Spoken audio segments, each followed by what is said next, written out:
students, in the last class we have learned about the concept of economics and the way it was expressed by different economists in their own way. So today we'll be learning about the concept of microeconomics. Okay, so we are referring to the first chapter again, part A. Okay, so before we learn what is microeconomics, let's see from where it has been taken. Okay, so micro is a word taken from Greek. Okay, and the meaning of this word is small. Okay, so now I have given an example over here. We will be studying individual income and individual output over here. So now if we talk about the definition of microeconomics, microeconomics studies, or it is that part of the economic theory which studies the behavior of individual units of the economy. So here, as I have given individual income, that means when we study about the income of a particular person in the economy, it becomes microeconomics. Okay, suppose for example, if in a school an organization wants to know the performance of the students in class 9 in mathematics. So when the marks are collected and the percentage are drawn, that will be a microeconomic study. So now further we will learn about the scope of microeconomics. That means what are we going to learn from it. Okay, so I have drawn this particular diagram here.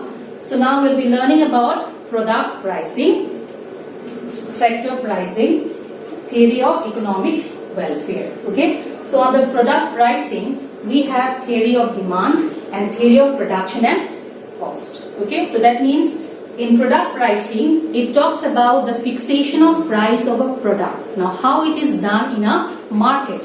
How does a particular product bears a price? Okay, so to show that demand and market supply conditions in the market are an important factor. Okay, that means the market forces of demand and supply fixes the price of goods in the market. So to show that, I have drawn this diagram over here. Okay, you can have a look. This is price and this is demand, price and supply. Okay, so you can see the arrow up over here. So this means when the price is high, demand will be low. Okay, so demand will be from the point of view of a consumer. So when the price is generally high, consumers generally don't want to buy the goods. Okay, when the price is low, demand is high. That means when the price is low, consumers demand more of that product. Okay, now that is from the point of view of the theory of demand. Now next, same step, when the price is high, supply is also high.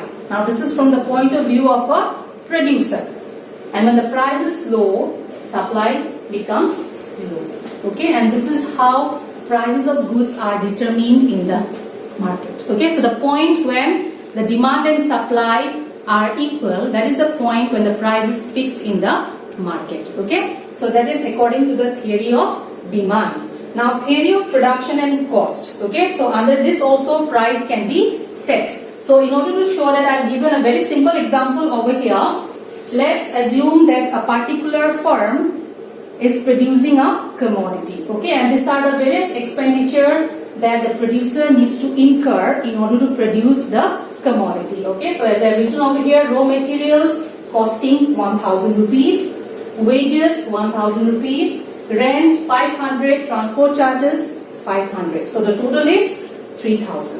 Okay, so now let's also assume that the total goods which have been produced after spending all of this is 100. Okay, so now in order to find out the price per unit, we will have to divide the total expenditure by the total units produced. Okay, and after calculating, the figure that we get will be the price fixed for the particular commodity. Okay, so this is the concept used under product pricing under these two theories. Okay, so now factor pricing, as I've shown over here, it includes wages, rent, interest and profit. So if you talk about wages, if you talk about rent, these are also fixed in the same way as the demand and supply theory. Okay, and talking about interest and profit, interest will be the extra amount that you get out of investment in a business, and profit is generally earned by the producer, okay, for producing the goods and selling the goods at a profitable rate in the market.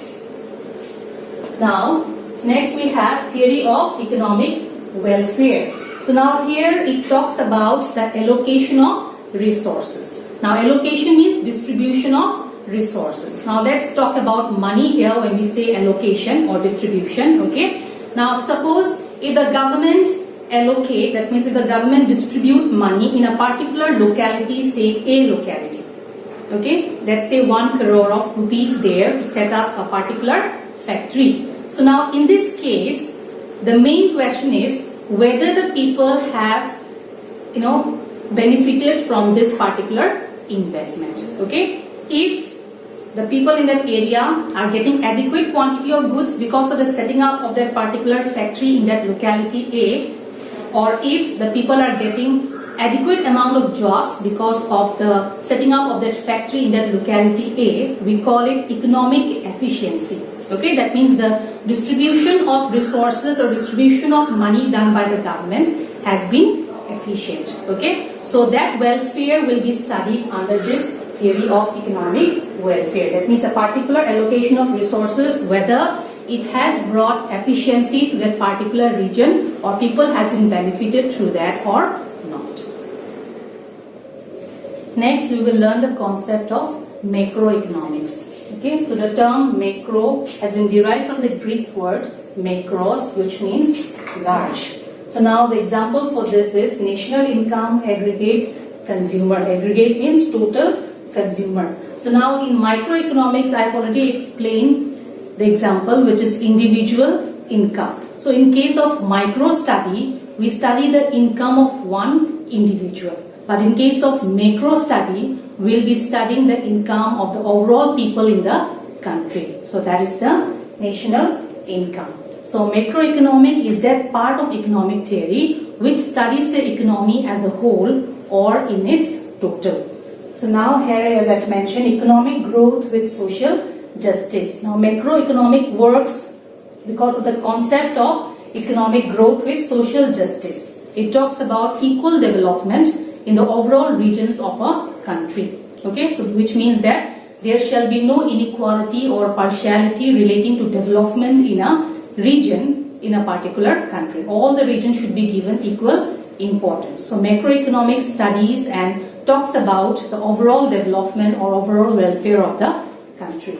Now this is also known as the theory of income and employment, as this always studies or talks about the concept of earning income and that of the employment level of the country. Now we'll come to this concept of positive economics. So now positive economics is a study of economics in which we study the particular things as they are. Okay, that means we study the actual fact of that particular event or particular thing. As I've given an example over here, India is overpopulated. Now this is a fact, and this particular information, it is not overrated or this has not been influenced by any sort of biasness. Okay, so this is a fact, this is a reality. So the reality under positive economics will be expressed as it is without distorting the facts, okay, or without any sort of biasness. No value judgment. That means while mentioning the fact of that particular event, no judgment will be given. Either what should be done or what should not be done. No judgment will be given in this regard, but only the real fact without being influenced by any sort of personal opinion will be released. Okay.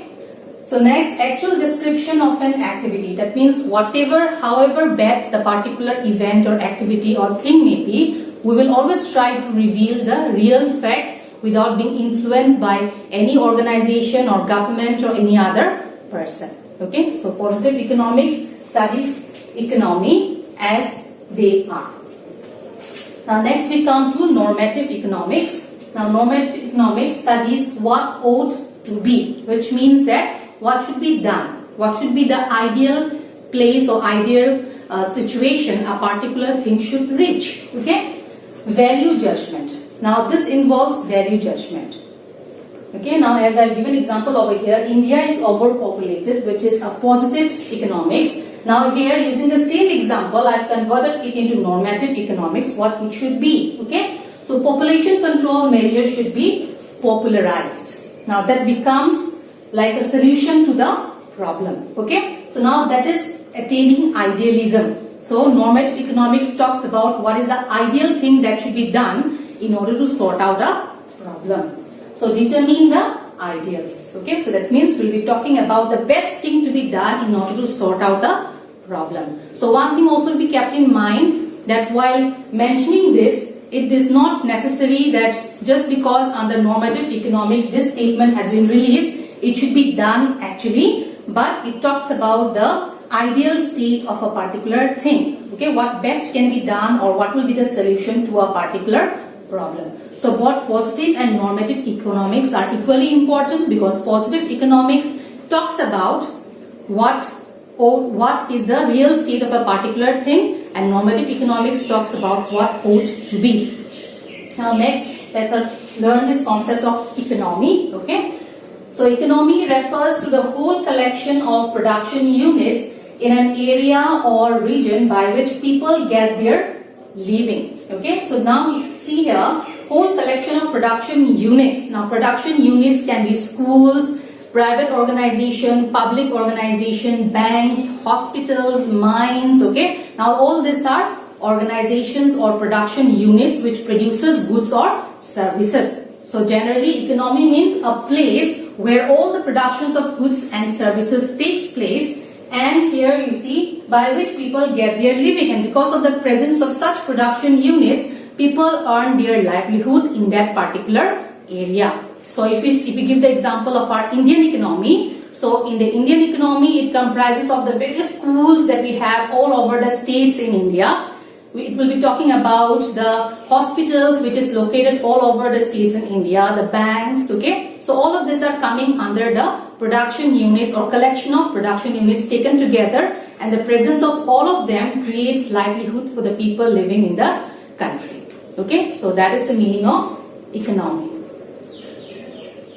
I hope all of you have understood the concept explained today. So in the next class we'll be learning about the types of economy that is present all over the world. Okay, we will also be learning about scarcity, economic problem, opportunity cost, okay, and the central problems of an economy, production possibility curve and frontier. Okay, we'll be learning about all of this in the next class.